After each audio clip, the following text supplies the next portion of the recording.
اب میں دوسری حدیث آپ کے سامنے بیان کر رہا ہوں اور آپ کے سامنے رکھ رہا ہوں، جو حدیث کافی مشہور ہے، اور وہی حدیث ہے جس کی بنیاد پر لوگ، جبکہ وہ حدیث ضعیف ہے، لوگ رمضان کے مہینے میں شاید کہ زکوٰۃ ادا کرتے ہیں، جبکہ ان کے زکوٰۃ کا وقت پہلے ہی ہو چکا ہوتا ہے، لیکن وہ روکے رکھتے ہیں تاکہ رمضان کے مہینے میں ادا کریں گے، تاکہ ان کو زیادہ ثواب ملے۔ شاید کہ آپ وہاں تک پہنچ گئے ہیں۔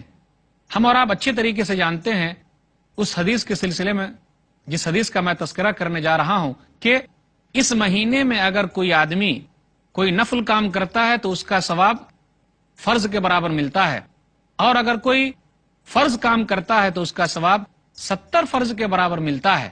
میں اسی حدیث کا تذکرہ کرنے جا رہا ہوں جس کے بارے میں یہ مشہور ہے کہ اس کا پہلا عشرہ رحمت کا، دوسرا عشرہ مغفرت کا، اور آخری عشرہ جہنم سے آزادی کا ہے۔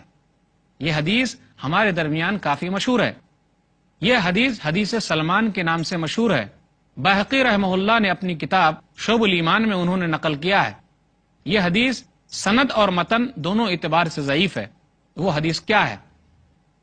یا ایھا الناس، اے لوگو، قد اظلکم شہر عظیم مبارک، اے لوگو، تمہارے اوپر ایک عظیم اور مبارک مہینے نے سایہ فگن کیا ہے۔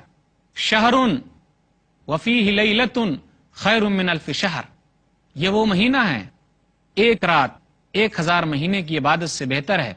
شہر جعل اللہ صیامہ فریضۃ وقیام لیلہ تطوعا، یہ وہ مہینہ ہے کہ اللہ نے اس کے روزے فرض کیے ہیں اور اس کے رات کا قیام نفل قرار دیا ہے۔ من تقرب فیہ بخصلۃ من الخیر کان کمن ادى فریضۃ فیما سواہ، جس آدمی نے ایک نفل کام کیا گویا کہ اس نے فرض کے برابر کام کیا۔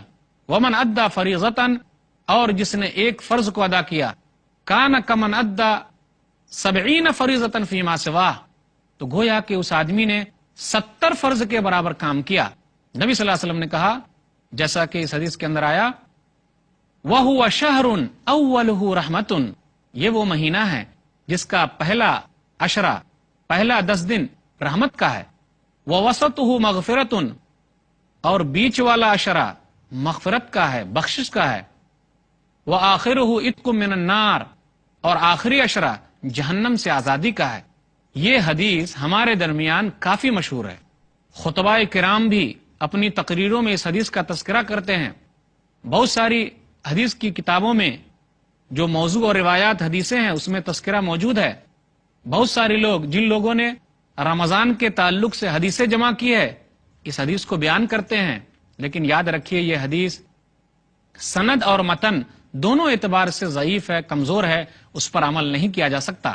علامہ البانی رحمہ اللہ نے اپنی کتاب سلسلہ احادیث الضعیفہ میں کہا، جلد نمبر 2، صفحہ نمبر 262 263، حدیث نمبر 871، منکر، یہ حدیث منکر ہے۔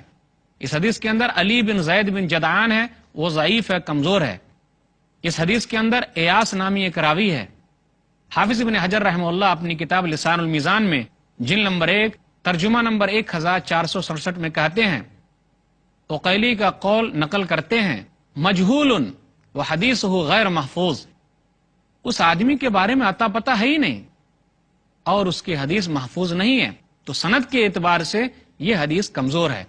اب میں متن کے اعتبار سے بات کر رہا ہوں کہ اس حدیث کے اندر جو فضیلت بیان کی گئی ہے، کیا واقعی ایسی چیز ہے؟